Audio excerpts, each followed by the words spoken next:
രണ്ടാം ദിനവും ആവേശകരമായ മത്സരങ്ങളാണ് സ്കൂൾ കായികമേളയെ ശ്രദ്ധേയമാക്കിയത്. നിലവിലെ ചാമ്പ്യന്മാരായ എറണാകുളം ഇന്നും ആധിപത്യം തുടർന്നു.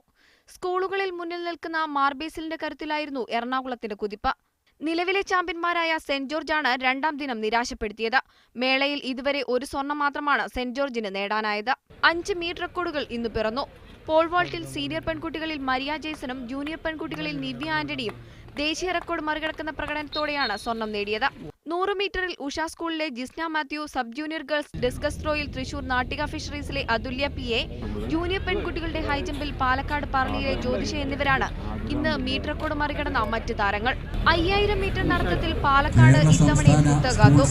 പറളി, മുണ്ടൂർ സ്കൂളുകളുടെ മികവിൽ സീനിയർ പെൺകുട്ടികളുടെയും ആൺകുട്ടികളുടെയും 5000 മീറ്ററിൽ 4 മെഡലുകളാണ് പാലക്കാട് നേടിയത്. ജൂനിയർ ആൺകുട്ടികളുടെ ഹൈജമ്പിൽ ഗുരുവായൂർ ശ്രീകൃഷ്ണ HSലെ അനന്തു കേസിനാണ് സ്വർണം.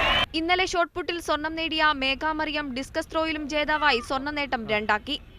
മേളയുടെ ആകർഷക ഇനമായ 100 മീറ്റർ ഫൈനൽ കാണാൻ നൂറുകണക്കിന് പേരായിരുന്നു ഒളിമ്പ്യൻ റഹ്മാൻ സ്റ്റേഡിയത്തിലെ ഗ്യാലറിയിലെത്തിയത്. ആവേശകരമായ 100 മീറ്റർ മത്സരങ്ങളിൽ ജിസ്ന മാത്യുവിന്റേതൊഴികെ മിക്കതും ഫോട്ടോ ഫിനിഷായിരുന്നു.